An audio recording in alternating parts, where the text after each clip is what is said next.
We brought nothing into this world, and it is certain we can carry nothing out. The Lord gave, and the Lord hath taken away. Blessed be the name of the Lord.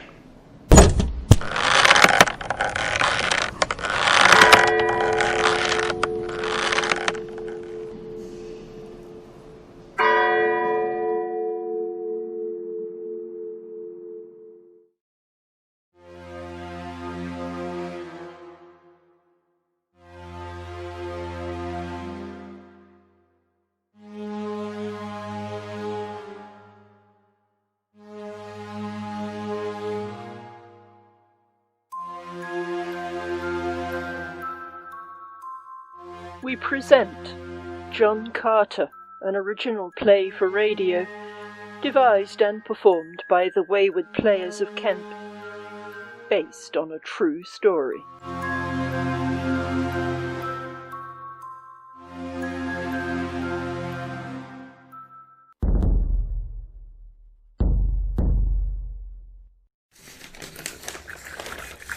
You've heard of Frederick Deeming, haven't you? Didn't you think he might have been Jack the Ripper? To your coffee this morning. Coffee? Coffee, Jane, please. Yes, but he wasn't. Completely different MO, but notorious in his own way. English wife murderer buries his first wife under the floor of his house near Liverpool, emigrates to Australia, and while there marries again, murders his second wife, and buries her under the hearthstone of his house in Melbourne. He was arrested, tried, found guilty and executed in 1892 in Melbourne jail. Oh, how charming. Isn't it? Well, this new fellow seems to be following in his footsteps, without the additional glamour of foreign travel. Listen. A horrible murder has just been discovered at Watchfield Village in West Berkshire near Swindon. A cowman's wife, named Rhoda Carter, had been missed for several days, and inquiries failed to show her whereabouts. Her husband's cottage was searched, but without result. Communications made to the police by the man's brother, however, led to a second search being made when the woman's body was found buried in a corner of an old outhouse.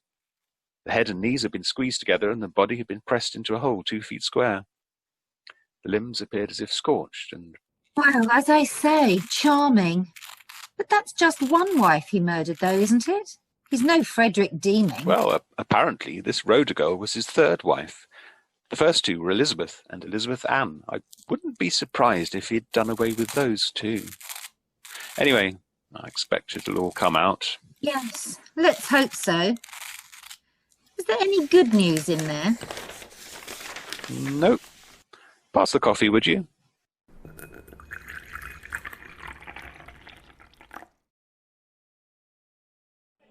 Now, keep in a nice neat line, everyone. There's not much space here for crowding. I was here first. Don't let me lose my place. All right, missus, you're first.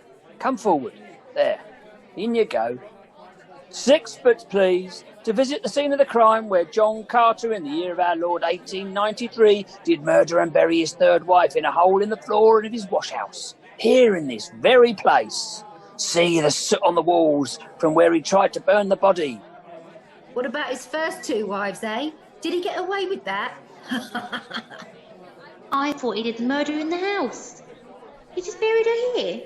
Why can't we just go in the house and see where he done it? Let's see the house. Come on, let's see the house. We've been waiting here ages. All away. Come on, I want to see it. I can't let you in the house. It is currently occupied and the present owners do not want to see the likes of you traipsing around their lovely house now, do they? And yes, you're right.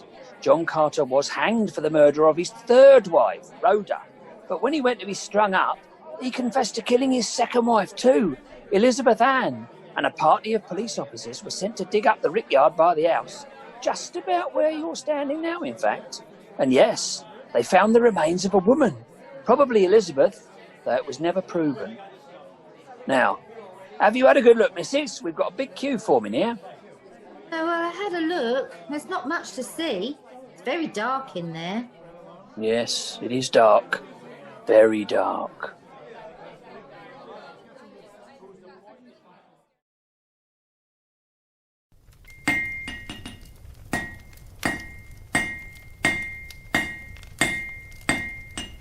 I was born in 1848. My father was William Carter. My mother was Elizabeth.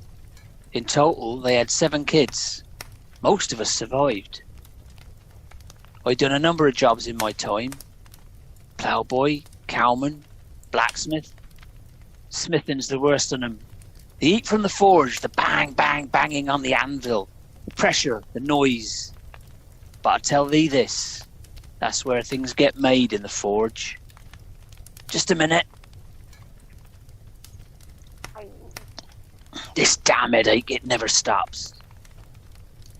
I was 33 when I first got married to Lizzie Thatcher. Her family were at Longcut, which is where I was living at the time. She was a pretty girl, but wild. She'd had 2 babes out of wedlock by the time we met. They both died, though. Maybe I thought I could tame her. I did try. 2 years later, we were blessed with our little Annie.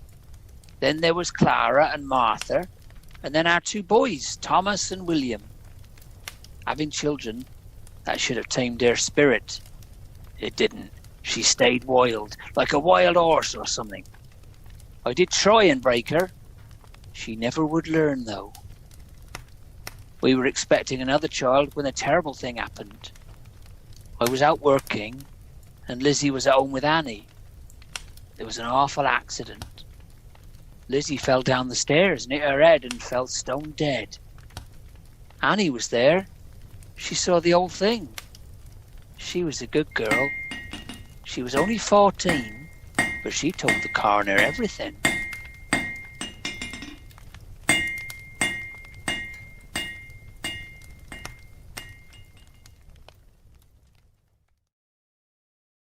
To your coffee this morning. Coffee? Coffee, Jane, please. It looks like my prediction was right. They're looking into John Carter's previous wives. The papers are reviewing the coroner's inquest on his first wife. Accidental death, they said. Seems like his eldest daughter, Annie, was a resilient young woman. The report from the inquest on her mother's death makes it clear that she understood very clearly what was expected of her when asked to explain what happened. Lizzie, my mum, Elizabeth. She was poorly at that time. Spent most of her time upstairs in bed resting. But that day she'd come downstairs after a dinner, sat with me for a little while. Then she wanted to go back up, so I was helping her up the stairs. She was feeling weak. She reached the 4th step and she cried out. She was fainting and said, "Oh dear." She had her hands on the stairs about her. All at once she fell back on me and we both fell together to the bottom of the stairs. She hit the back of her head on the stones, the floor. She didn't say anything more, just moved her head once or twice. She didn't appear to be sensible. I ran outside to get help. I saw Mrs. Griffin in the hayfield, so I called for her to come. She went back into the house and our neighbour was there with Mum. She'd laid her straight on the floor. Mum was dead. That's what's happened. It's the truth. She had her story straight, if you know what I mean. It does seem a bit well rehearsed, doesn't it? Do you think we're being cynical? Sometimes I think I'm becoming cynical in my old age. Probably being married to you that does it. What do you think? I'm sure you're right, my dear. On all counts. Expect so. The jury's verdict was accidental death. Accidentally killed by falling downstairs, which is exactly what happened. Well, it weren't too long after that I met my second wife, Elizabeth Ann. It were in the King and Queen where I'd go drinking. People thought it was a bit too soon to get married again, but we had to. We got a bit carried away one night after too much carousing, and she fell pregnant. My Lizzie always said I drank too much for my own good, but I can't help it, to tell you the truth. It's the only thing that helps with the blasted headache. Elizabeth Ann and me were all right, at least to start with.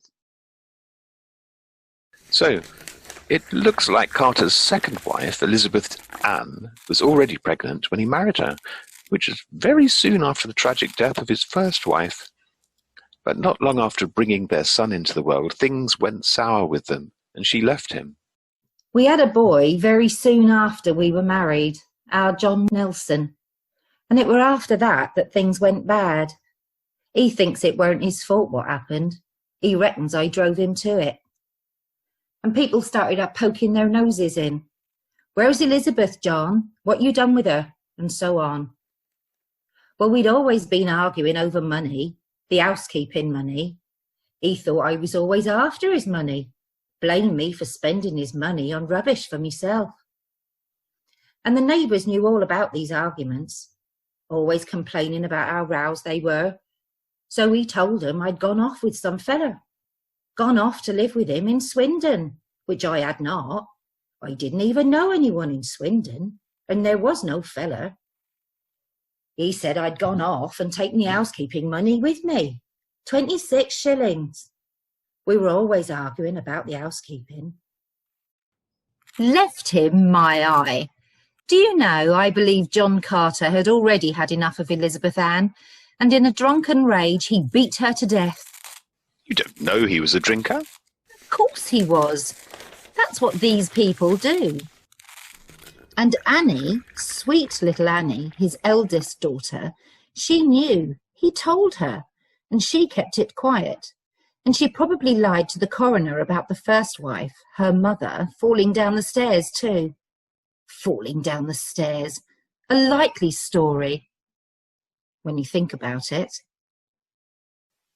Anyway, Elizabeth Ann was still around when John started seeing Rhoda Titcombe, the daughter of the landlord of his local pub.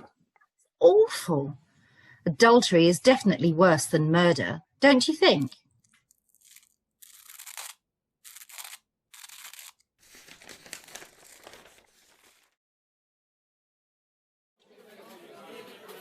Cheers. Cheers. So, you keep him busy, John? Not really. No smithing for me to be doing, and no gardening. Not since that business about them chickens. So, just the cows to look after, and now the kids. Hey, she's given you the eye, that Rhoda. Don't I know it? She's a lovely girl, all right. Right for the picking, she is. I reckon I'll be marrying her before long. That's fine talk for a married man, John. I think the law might have something to say about that. Even if your Elizabeth has run off with another man and left you with the littleness. By rights, you should be shot of her, but the laws are the law, John. I don't think Elizabeth will give us any trouble. She made her decision. We won't be seeing her again. But still... You listen to me. She's not coming back. In fact, I'll give anyone £5 who can find her and bring her here to me. Dead or alive. And good riddance to her. She just wanted one thing. My money. Never mind the kids. She always just wanted things for herself. And it were always me who had to pay. Well, not anymore. All right, Mr. Carter. Will you be having another? Oh, definitely, my darling. I'll be having another. Once I've started, I can't seem to stop. One morning at the break of day, the cocks were a-crowing, the farmer did say, "Come rise, my good fellas, come rise with good will, for your horses want something, their bellies to fill." Father, I got your message. Where's Elizabeth Ann? They say in the village she's run off. Annie, come inside. I got something I must tell you. Where is she? Not here. Then where? Oh, I suppose you'd say she's nowhere. Father, what's happened? What have you done? Elizabeth Ann makes me so angry sometimes. I couldn't help it. Father, you have not killed her, have you? Yes. And I buried her in the garden. What? You can have her clothes. Can you fetch them down? And you can take her wedding ring too if you want it. What? No, not really. I told you, I just had enough of her. Now, there's no need to cry over spilt milk, is there? What's done's done. Make us a cup of tea, will you? You're not to tell anyone, you understand? You understand? Or else I swear I'll do for you, Annie. Yes, Father. Now, where's that tea? I can't believe it. First Mum and now Elizabeth. I'm warning you. You're not to discuss this. Not with anyone. All right?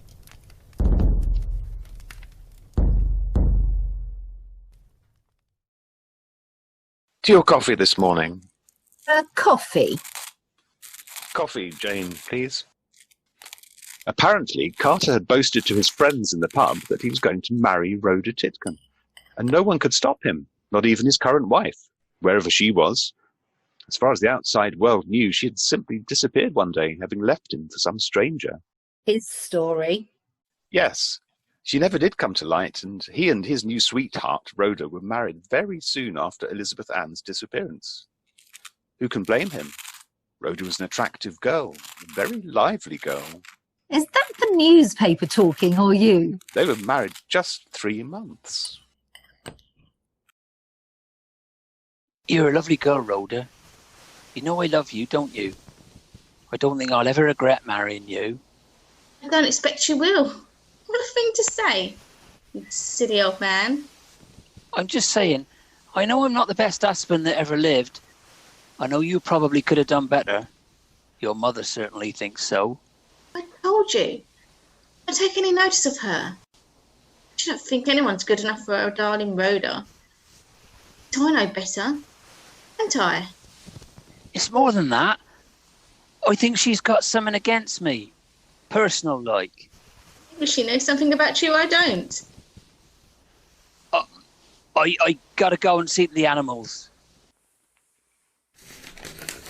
But what did she see in him? A 40-year-old semi-unemployed cowman with children, some grown up and married, and he enjoyed a drink.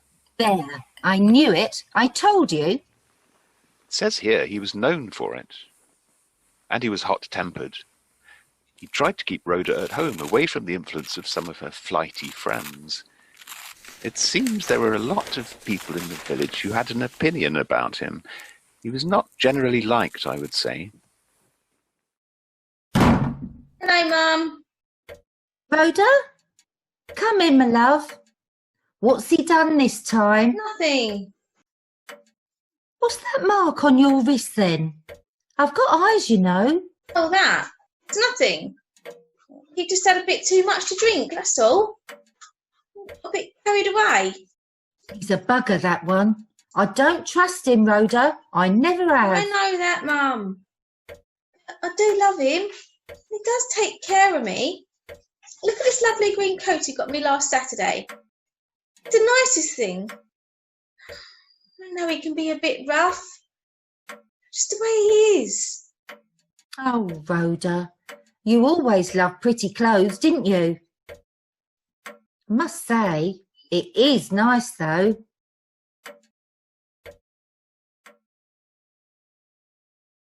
Do you want something to eat before you go out?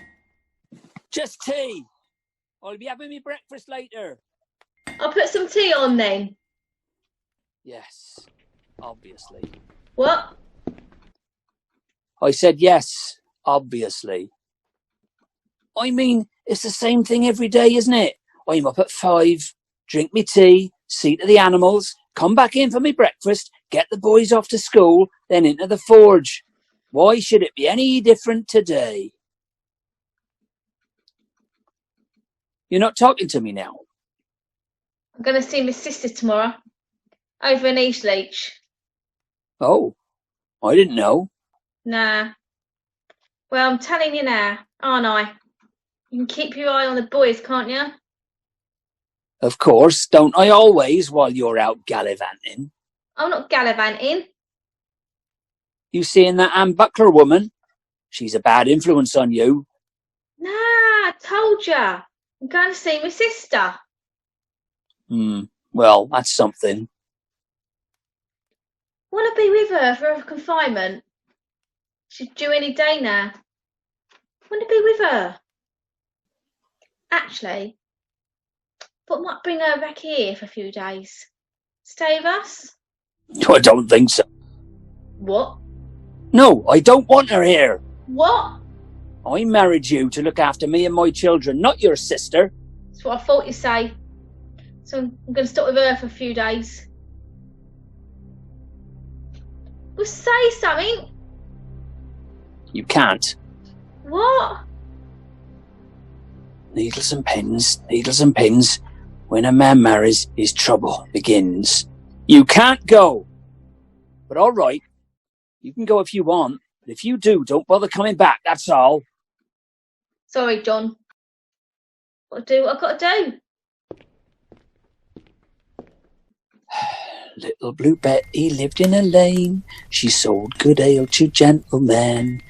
Gentlemen came every day, and little Blue Betty hopped away. She hopped upstairs to make her bed, and she tumbled down and broke her head.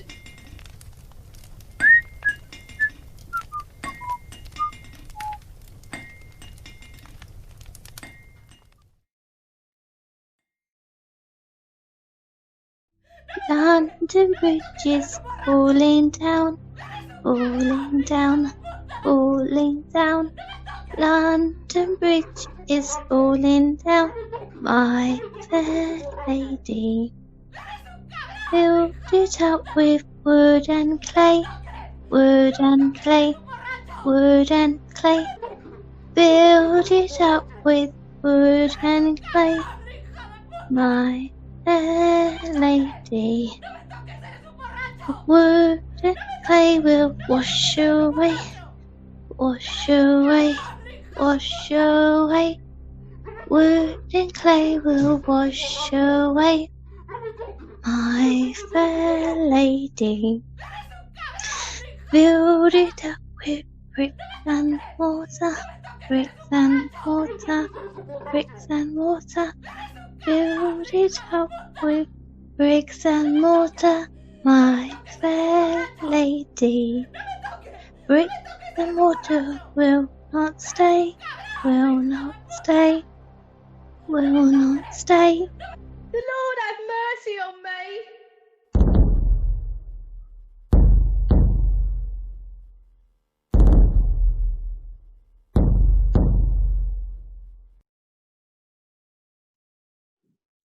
They said my life would be short. They said it wouldn't end well for me. They said I had nothing going for me. I was a bad sort. And turns out they were right. I am a bad sort. Well, that's just the way it is. Where's Mother? There's no breakfast. I told you, Thomas, she's not your mother. Don't call her that. Then where's my stepmother? Can't you see I'm busy? She's gone to see your aunt in Eastleach for a couple of days. What are you doing with all those sticks? I got some rubbish to burn. Now, make sure you get home from school early. There'll be extra work to do today.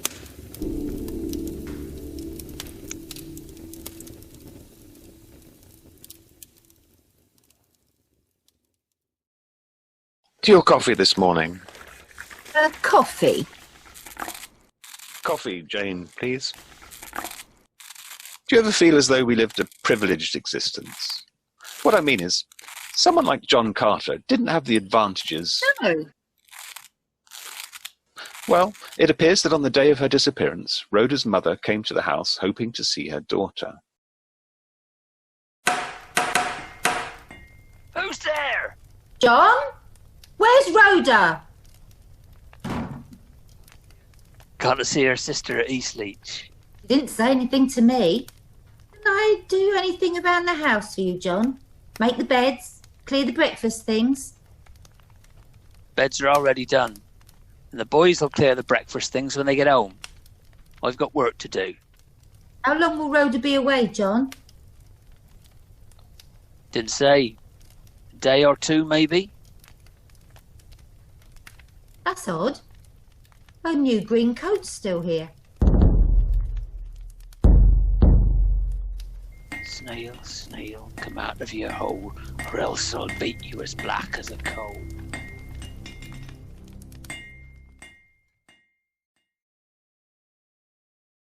Jack, is that you? Yes, brother, it is.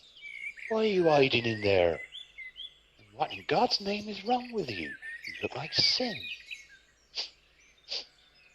You stink to high heaven. Well then, there's no hiding from him. What are you talking about, man? I can't say. Can't say what? I don't want to tell you. Then don't. I've done it, James. Done what? Spit it out, man. I killed her. I killed the missus. You done what? You heard me. I killed her. I couldn't help it. She was needling me that much. I just went mad and I smashed her head in. I couldn't stop myself. You got to help me. I must know if it's safe for me to go home. You must go into the village and listen out. See what they're saying about me, you understand? See what they're saying. I may have to make a run for it. I don't know.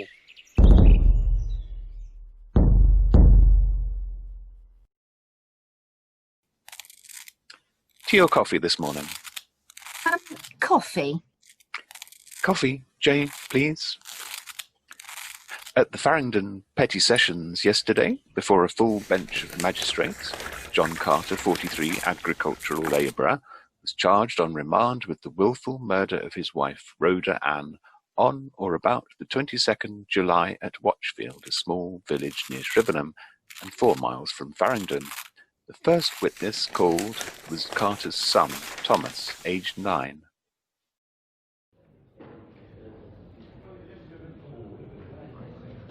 Now, Thomas, you must speak the truth, however unpleasant that may be. Tell us what happened on the night of July 22nd. You remember the night I mean? Yes, I do. I was in bed. It was dark and I wanted to go to sleep. I heard a strange knocking in my father's bedroom, and I heard my stepmother call out, "Lord, have mercy upon us." And what happened then? It was quiet for a while, but then there was a bumping noise on the stairs and it sounded like something being dragged down them. I hid under the blanket and recited a poem to myself. I even put my fingers in my ears. I didn't want to hear it. Now tell us about the following morning. The next morning, my stepmother wasn't there. She always makes us breakfast. There was nothing ready.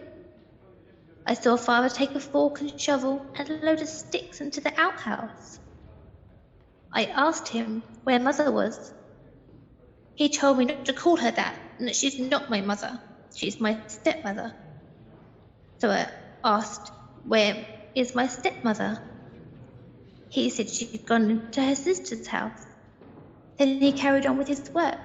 We didn't get any breakfast that day.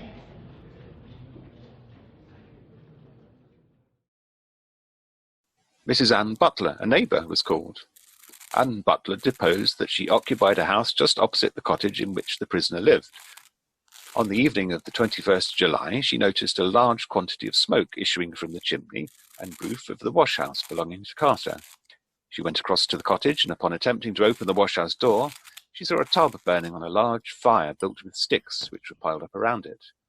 The prisoner was there, and he pushed the door to, thus preventing her from entering the place. She asked him what he was burning, and he said, "Only rubbish, it's all right." She replied that she did not think it was all right, and then left. The fire lasted over an hour, and there was a very peculiar smell.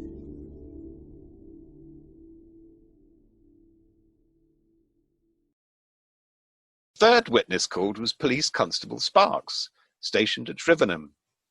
I must say it's not looking very good for poor old Carter. Poor old Carter.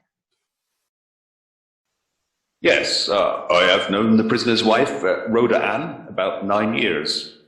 She had been married to John Carter only about 3 months. I'd seen them together on several occasions. They seemed very friendly toward each other. Mrs. Carter was first missed on the night of Saturday, 22nd July. At 11:30 on that night, I saw the prisoner. I had heard some rumours in the village about Rhoda, about her having disappeared. I don't pay much heed to rumours as a general rule, but I did ask him if he knew about it. Oh, it's nothing. She's gone to Eastleach. When did you last see her? Yesterday morning. We had breakfast together about 5 o'clock as usual. She spoke to me about going to Eastleach to bring her sister. I said, you won't bring her here? I married you to look after me and my children, not your sister. She replied, if I can't bring her here, I'll go to Eastleach. I said to her, if you go there, you stop there. Don't come back here again. She went out the house, and about 2 minutes afterwards, I went out, locked the door and put the key in the blacksmith's shop. You expect her to return, of course. Oh, yes. We expect her to come back. Probably on Tuesday by the carrier. In consequence of the prisoner's statement, I believed that the woman had gone away because of a tiff, as I knew she was a very short-tempered woman. However, on the following Monday at 2:30 p.m., I went to the prisoner's house with Mrs. Carter's mother, as she had approached me being worried about her daughter. So we went there together, and John Carter was there at the house. Rhoda's mother went upstairs and examined her daughter's clothes. When she came down, she said she believed that her daughter could not have gone out of the house because all of her clothes were still there. I asked Carter what clothes his wife was wearing when they were together on Friday. I particularly cautioned him as to what he was about to say. She was wearing a black jacket, a dark linsey dress and a pair of old shoes. She said she wouldn't wear her new boots as they hurt her feet. She carried on her arm a black mackintosh and had an umbrella in her hand. You have a good memory for such things, Carter. But how do you account for those 2 scratches down your face? They look as if they were caused by fingernails. Oh, that's nothing. I was shoving a bush into a gap in the hedge where the cows had got through when a bough broke and flew up into my face. I can show you where if you like.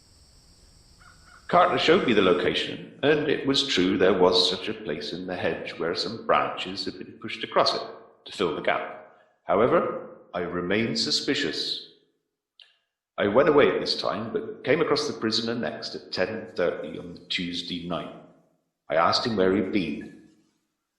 I have been to Lechlade and Eastleach to try and find my wife and her sister, Mrs. Wheatley. Now you must be careful what you say to me, John Carter. Do you understand me? The fact is, I have myself been to Eastleach, and I have seen Mrs. Wheatley at her house. Your wife was not there, and furthermore, Mrs. Wheatley has not seen her. John Carter, I'm arresting you on suspicion of murder. I'm taking you to the police station in Barrington. I admit I have not been to Highworth, nor Lechlade, nor Eastleach. After I last saw you, I bought a ticket to Highworth and went on to Swindon, where I walked about for 3 hours. But I've not killed anyone.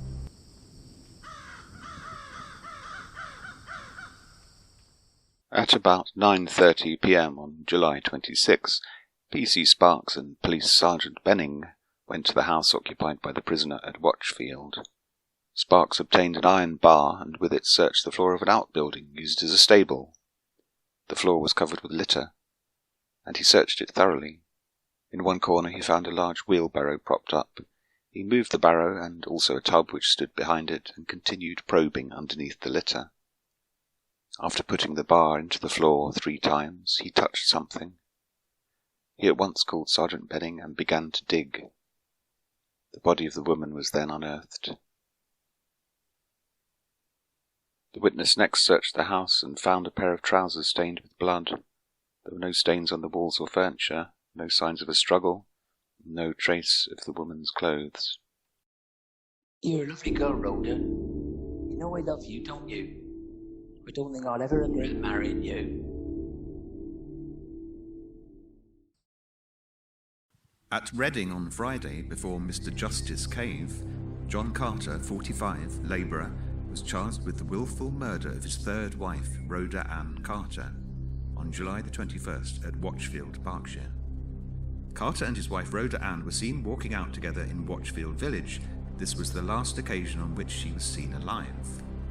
The next day, John Carter told Rhoda's mother that she had gone to visit her sister. Not being satisfied with that explanation, the mother, later on that same day, called at the cottage, and as she saw there was some articles of clothing which she knew her daughter had been wearing the day before, her suspicions were aroused. On the day after, the flames and smoke were observed to be issuing from the chimney of the Carter's wash house. He explained to his neighbour by saying that he had been burning some rubbish.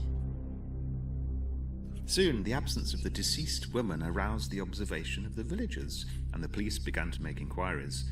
It was ascertained that Carter's assertion as to his wife being at Eastleach was false, and he was accordingly arrested. Evidence clearly showed that he had strangled his wife and burnt her in an outhouse, having previously boiled the body. The jury found John Carter guilty of murder without leaving the box, and his lordship, expressing his concurrence in the verdict, passed sentence of death.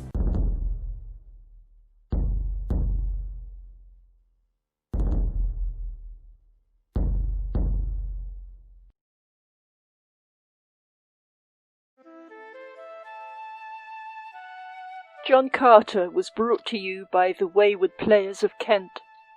Rhoda Ann Carter was played by Zoe Dival. Rhoda's mother, Alison Abbott.